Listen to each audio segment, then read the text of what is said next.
many of you might not know this. I don't talk about it on the show all the time, but I'm actually a licensed realtor. That is what my full-time job is I run a real estate company, and based in Tempe, Arizona, here in the Phoenix area, and I sell real estate. We do a lot of short sales right now. I'm working on a daily basis with people to help them avoid foreclosure. We do a lot of deals where people are in foreclosure, and we actually help them sell their house to an investor and lease it back and keep their house. People that have been turned down for loan modification, people that can't refinance their house. So that's what I do on a daily basis. So I am passionate about this aspect of the economy and the real estate market.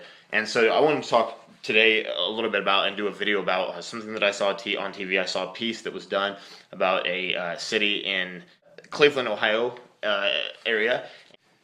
This county has dropped 1,000 houses in the last year to demolition, and they plan to do another 20,000. And the reason that they are demolishing all these houses is because 20% of the houses in the town are vacant. And they're finding that when you have 5 or 6 houses on a street that are vacant, you're not just making the neighbors' houses worth less, you're actually making those houses worthless. And so what they've developed a strategy to demolish the houses, give the land to the adjacent homeowners that actually have a house with someone living in it, to help increase their property value as opposed to bring it down by creating a ghetto, or a vacant ghetto next door. And one of the things that's adding to this problem is it's not that you just have vacant houses, but we have thieves, and we've always had thieves, right, since the beginning of time. But these thieves are high tech now, and they're actually following the foreclosure notices online, and then they're coming in right after the sheriff. And I'm seeing this every day in Phoenix. I mean, hands on, they're coming in right after the sheriff, and they're gutting these houses. I mean, they're selling the siding, $1 for a pound of aluminum. They're selling the copper wires. If they're lucky enough to have appliances, they're stripping those out. They'll strip out bathtubs, toilets, stuff that's, I don't even know how they could get anything for them, but I mean, they're just demolishing property. So they're saying, well, before that happens, or if that's already starting to happen, let's just come in and wipe those out and try to be proactive about the problem. The city feels that only by turning the failure of the economy into green space can they stabilize the value of what's left. Otherwise, the ghetto just keeps spreading. And, when you first hear it, you're like, they're just demolishing houses that, a year, 2 years ago were worth, $75,000, $50,000, $100,000, $150,000. And now they're just demolishing them? Well, that doesn't make any sense. But, you start to read into the story and you're like, God, but, that doesn't make some sense. What it comes down to is that the banks are walking away too. They don't want to pay to maintain a property that's value has crashed. So they are strategically walking away in all of these circumstances.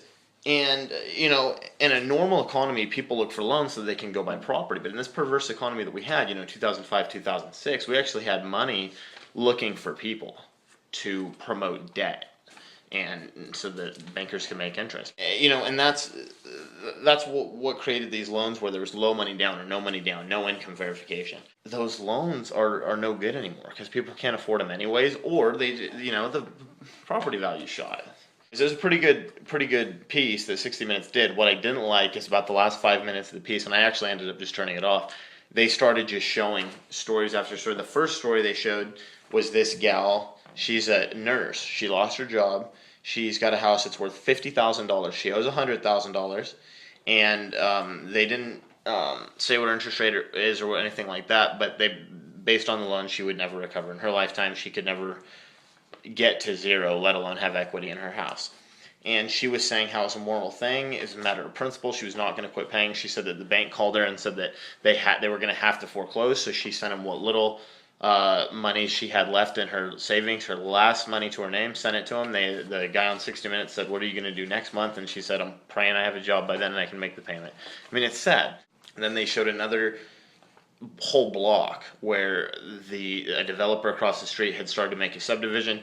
Things turned bad in 07, 08, and they auctioned them all off, and overnight the values of this cul-de-sac that existed, this 5-6 houses, just tanked, like, 40%, 30-40% or whatever, just like in a matter of a month. But that particular group of families, apparently they were saying they're kind of close or whatever, but they all are kind of, have well-to-do jobs or whatever, and they're all hanging on, even though they're all like 50% underwater right now, meaning, they all owe $200,000. houses are all worth 100, and they're all hanging on saying, we signed our names, we can afford this.